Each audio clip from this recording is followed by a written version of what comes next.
जो ओशो के अगर ये कॉपीराइट का जो झूठ-मूठ का तमाशा नहीं होता, तो आज ओशो पर कितनी फ़िल्में बनती, कितने लोग उत्सुक हैं। कुछ सालों तक इन्होंने कोई ऑब्जेक्शन नहीं किया, ना?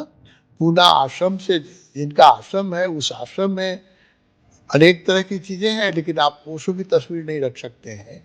ये तो सीधे दादागिरी है कि हम जो भी चाहेंगे करेंगे, तुम क्या कर लोगे, है ना? एक ने ओरिजिनल कॉपीराइट के पेपर को नष्ट कर दिया। क्यों नष्ट कर दी वो? अगर इनके दोस्त के नाम पर कॉपीराइट है तो नष्ट क्यों करती? बिना किसी प्रूफ के हजारों नहीं लाखों लोगों की स्वतंत्रता इन्होंने हनन की है ना? कोर्ट में केस किया था कि हमारी कॉपीराइट है ओशो, हमको आपकी जो इनकम है उसका आधा दो। जैसे ही ये कोर्ट में बात रहती है, भाग जाते हैं सीधे। रॉयल्टी 20% रॉयल्टी लेते हैं हर किताब की। 700 किताबें हैं ओशो की। भगवान की सारी चीज तो ले ही गए, अब तो सिर्फ बिल्डिंग बचा है, जमीन बची है, उसको भी बेच के ले जाना चाहते हैं। सन्यासी है, सबकी फेसबुक बंद कर दी जाती है। हाँ, अगर आप ओशो को गाली दें, वो आपकी फेसबुक को प्रमोट करें। जो इनके विरुद्ध में नहीं बोलते हैं, उन वो अपने फेसबुक पे ओशो के वीडियो चलाएं, उसमें कोई ऑब्जेक्शन नहीं। कृष्ण का नाम कैसे कोई कॉपीराइट कर सकता है? जीसस का नाम कोई कॉपीराइट कर सकता है कि नहीं? गुरु शब्द को ही कॉपीराइट कर लेंगे, है ना? कोई किसी को गुरु नहीं कर सकता है। तो ये तो मजाक है ना। और मजाक नहीं, कि हम सन्यासियों की कायरता है। इतना बड़ा झूठ और इतना बड़ा अपमान अपने गुरु का और अपने संघ का सन्यासियों ने सहा है। वो तो लुटेरे हैं, तो लूट के ले जा रहे हैं। ये माला पहन करके मैं दुनिया मस्जिद में जा सकता हूँ, चर्च में जा सकता हूँ, राष्ट्रपति भवन में जा सकता हूँ, लेकिन मेरे अपने आश्रम में नहीं जा सकता। देखिए, आप ओशो के विरुद्ध में कुछ भी बोले, ओशो के को क्रिटिसाइज करें, उनकी पिक्चर रख के, उनकी वीडियो बना करके, उसमें उनको खुशी होती है, उसमें वो आप कोई ऑब्जेक्शन नहीं करते हैं। ओशो के विरुद्ध में आप देखेंगे यूट्यूब में बहुत सारा मैटर है जो ओशो को क्रिटिसाइज करके बनाया गया है। ओशो के मूवमेंट को, उससे वो बहुत प्रसन्न है। वैसे लोगों को वो रिवार्ड भी करते हैं, है ना? लेकिन जो ओशो के अगर ये कॉपीराइट का जो झूठ-मूठ का तमाशा नहीं होता, तो आज ओशो पर कितनी फिल्में बनती, कितने लोग उत्सुक हैं। मैं जानता हूँ बॉम्बे के और हॉलीवुड के भी और बॉलीवुड के भी और नेपाल के भी बहुत सारे प्रोड्यूसर ओशो की जीवन पर फिल्म बनाना चाहते हैं, रशियन भी बनाना चाहते हैं, लेकिन वो बनाने नहीं देते हैं। ओशो की वीडियो चलती थी पहले, ओशो धारा वाले लोग चलाते थे, इंडियन टीवी में चलती थी जी। तो जब तक कुछ सालों तक इन्होंने कोई ऑब्जेक्शन नहीं किया, ना? ओशो की तस्वीर भी माला रखी रही थी पुणे आश्रम में, उस पर कोई ऑब्जेक्शन नहीं हुआ। ओशो की चेयर भी रखी जाती थी बुद्धा हॉल में, उस पर भी कोई ऑब्जेक्शन नहीं हुआ। धीरे धीरे ये कहने लगी, नहीं, ओशो ने कहा था कि नहीं, मेरी तस्वीर नहीं रखो। किताबों पर से भी ओशो की तस्वीर हटा दी। पूना आश्रम से जिनका आश्रम है, उस आश्रम में अनेक तरह की चीजें हैं, लेकिन आप ओशो की तस्वीर नहीं रख सकते हैं। तो ये तो सीधे दादागिरी है कि हम जो भी चाहेंगे करेंगे, तुम क्या कर लोगे, है ना? जो अगर आपके पास ओरिजिनल डॉक्यूमेंट नहीं है, अगर आप कोई अपना राइट बताते हैं कि कोई बिल्डिंग आपकी है, समझिए दिल्ली में या बॉम्बे में, और आपको कहा जाए कि आप अपना पेपर प्रोड्यूस कीजिए, और आप कहें कि नहीं, वो मेरी पत्नी ने उसको जला दिया, वो पेपर मेरे पास नहीं है ओरिजिनल, तो आपका क्या राइट रहेगा, सोचिए तो, है ना?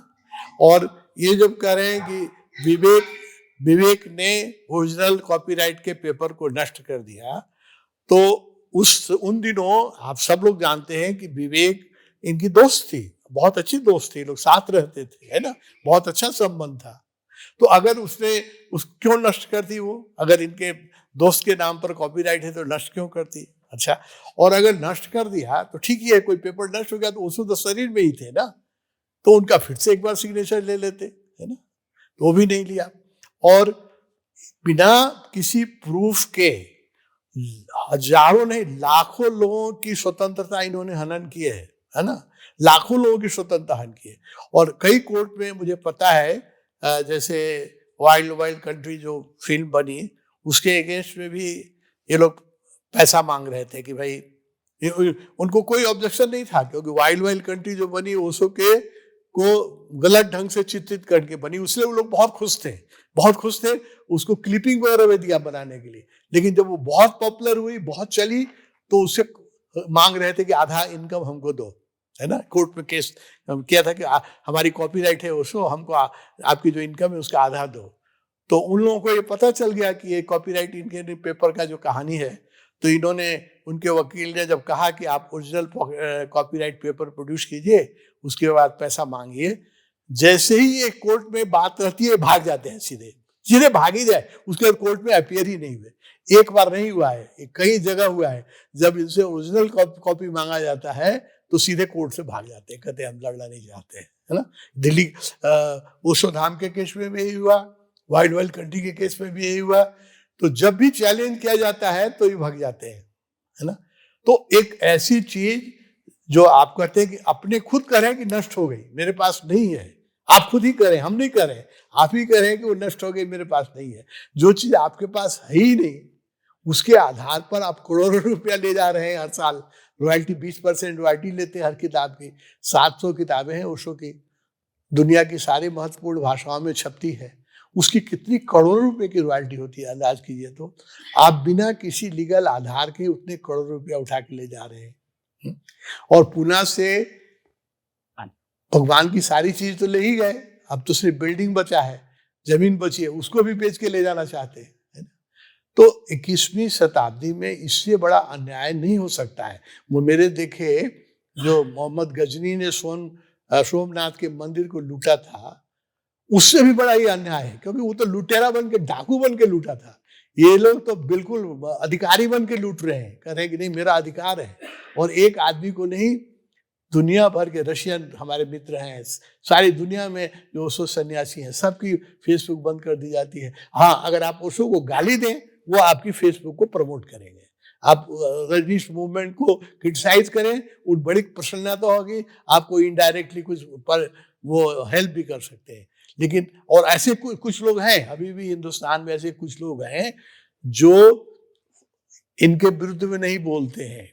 वो अपने फेसबुक पे ओशो के वीडियो चलाएं, उस पर कोई ऑब्जेक्शन नहीं है। अभी ऐसे कई सन्यासी हैं जो इनके विरुद्ध में नहीं बोलते, इनके पक्ष में बोलते हैं। वो भगवान की वीडियो चला सकते हैं, ओशो की वीडियो चला सकते हैं, ऑडियो चला सकते हैं, फोटो रख सकते हैं, उन पर कोई ऑब्जेक्शन नहीं है। लेकिन जो सत्य के लिए लड़ रहे हैं, जो चाहते हैं कि ओशो की सच्ची कहानी बाहर आए, है ना, उनके ऊपर इनका ये रहता है। और बिना किसी आधार का, मजा ये है, अगर इनके पास कोई पेपर रहता और ये करते, तब भी कहा जा सकता था कि ये धर्म है, गुरु है। ओशो का नाम कैसे, कृष्ण का नाम कैसे कोई कॉपीराइट कर सकता है? जीसस का नाम कोई कॉपीराइट कर सकता है? शिव का नाम कोई कॉपीराइट कर सकता है? तो हजारों लोगों के गुरु हैं, तो हो ही नहीं सकता है। और ओशो तो जापान में गुरुओं का नाम ही ओशो है। जापान में तो जेन मास्टर को ओशो कहा जाता है। तो आप उस नाम को कैसे कॉपीराइट कर सकते हैं जिसके नाम पर जापान में हजारों लाखों गुरु हैं, कहते हैं। तो कोई कहे कि नहीं, गुरु शब्द को ही कॉपीराइट कर लेंगे, है ना, कोई किसी को गुरु नहीं कर सकता है। तो ये तो मजाक है ना। और मजाक नहीं, कि हम सन्यासियों की कायरता है, और हम सन्यासियों की सत्य के प्रति खड़े नहीं होने की कारण से ये। और भी ओशो के शरीर छोड़ने के दिन ही क्यों नहीं कॉपीराइट प्रोड्यूस किया? जब ये बोल रहे थे, झूठ बोल रहे थे खड़े होके, कि उसने कहा कि I live you my dream, हम अपना सारा ड्रीम तुमको दे रहे हैं, ये सब सरासर झूठ है। इन्होंने मंच पर जो कहा और कहा कि उसने कहा 10 मिनट के लिए मेरे शरीर को रखना, उसके बाद जला देना, है ना, ये सब झूठ बात कहा। और बाद में यही कह रहे हैं कि नहीं, कोई समाधि थी नहीं। इनकी वीडियो है, इन्होंने खड़े होकर कहा कि उसने कहा कि मेरी समाधि चाणसू में बनाना, और आज कह रहे हैं कि समाधि तो कभी बनी ही नहीं, उसको तो समाधि के विरुद्ध थे, है ना। अपनी बात को खुद काट रहे हैं। अगर इनके पास कोई पेपर होता तो उसी दिन दिखाते कि जिस दिन उन्होंने कहा कि ओशो ने हमको सारा सपना दे दिया, सारी संपत्ति दे दी, सब कुछ दे दिया, तो कागज भी दिखाते कि देखो ये कागज प्रूफ है ना। हम लोग मानते, या उनकी बात को वीडियो में रिकॉर्ड करके रखते, ऑडियो में रिकॉर्ड करके रखते। तो कुछ उस दिन तो कुछ नहीं कहा, 12 साल के बाद कह रहे हैं। 12 साल के उनके शरीर छोड़ेंगे, कितने साल के बाद करें? 10 साल के बाद करें कि अब सन्यास खत्म हो जाएगा। कितने साल के बाद करें कि अब फोटो नहीं, भगवान ने कहा था कि मेरा फोटो निकाल देना। अरे भाई, जिस दिन शरीर उनका आप लोगों ने छुड़वाया, उस दिन क्यों नहीं कहा इस बात को? 10 साल के बाद आपको ओशो आके स्वर्ग से उतर के कह रहे हैं कि मेरा फोटो निकाल दो, हैं? तो इतना बड़ा अन्याय, इतना बड़ा झूठ, मैं इनको दोष नहीं देता हूं, मैं दोष देता हूं अपनी कायरता को, ओशो सन्यासियों की कायरता को, कि इतना बड़ा झूठ और इतना बड़ा अपमान अपने गुरु का और अपने संघ का सन्यासियों ने सहा है और आज भी सह रहे हैं। ये हमारी कायरता है। वो तो लुटेरे हैं, तो लूट के ले जा रहे हैं। रजनीशपुरम का सारा पैसा लूट के ले गए, है ना? पूना का भी सब कुछ, पूना में है क्या बिल्डिंग के अलावा? भगवान की सारी पेंटिंग चली गई, सारे सिग्नेचर चले गए। आज वो उनकी गाउन जो है विदेश में एक लाख डॉलर में ऑक्शन हो रही है। उनके जो कुछ सन्यासियों ने उनके मोजे खरीदे हैं। हमारे नेपाल में एक सन्यासी ने उनका मोजा खरीदा है, $1200 में एक मोजा बेच रहे हैं लोग, है ना? तो उनकी चीजों का ये ऑक्शन कर रहे हैं, बेच रहे हैं, उससे पैसे कमा रहे हैं। और हम लोग जो हैं, हमारे बहुत सारे सन्यासी क्या कहते हैं, मैं कहना चाहता हूं कि ये तो सब ओशो की इच्छा से ही हो रहा है? हमारे कहते हैं ओशो को कौन मार सकता था, वो तो खुद ही मरे हैं? और ओशो के यही चाहते होंगे तभी ऐसा हो रहा है। उनके इच्छा के बिना तो पूना में पत्ता भी नहीं हिलता था। इस तरह की कायरतापूर्ण बातें हमारे सन्यासी कहते हैं, इसीलिए इनका बल बढ़ता है ना? ये अन्याय है। इससे बड़ा अन्याय कभी धर्म के जगत में हुआ ही नहीं था। 21वीं शताब्दी में हो रहा है, जहाँ ह्यूमन राइट्स के उल्लंघन हो रहे हैं। हमको अपने आश्रम में जाने की आजादी नहीं है। और उनकी दी हुई माला, मैंने अपनी माला नहीं बनाई है, ओशो ने, मेरे गुरु ने मुझे माला दी थी। ये माला पहन करके मैं दुनिया, मस्जिद में जा सकता हूँ, चर्च में जा सकता हूँ, राष्ट्रपति भवन में जा सकता हूँ, लेकिन मेरे अपने आश्रम में नहीं जा सकता हूँ। ये कितना बड़ा अन्याय है, सोचिए तो, है ना? तो इसका जो पाप है उनको तो लग ही रहा है। हमारे जो कायर सन्यासी हैं, नपुंसक सन्यासी हैं, डरपोक सन्यासी हैं, कुछ पैसों में बिक जाने वाले सन्यासी हैं, उनको भी इतना ही पाप लग रहा है।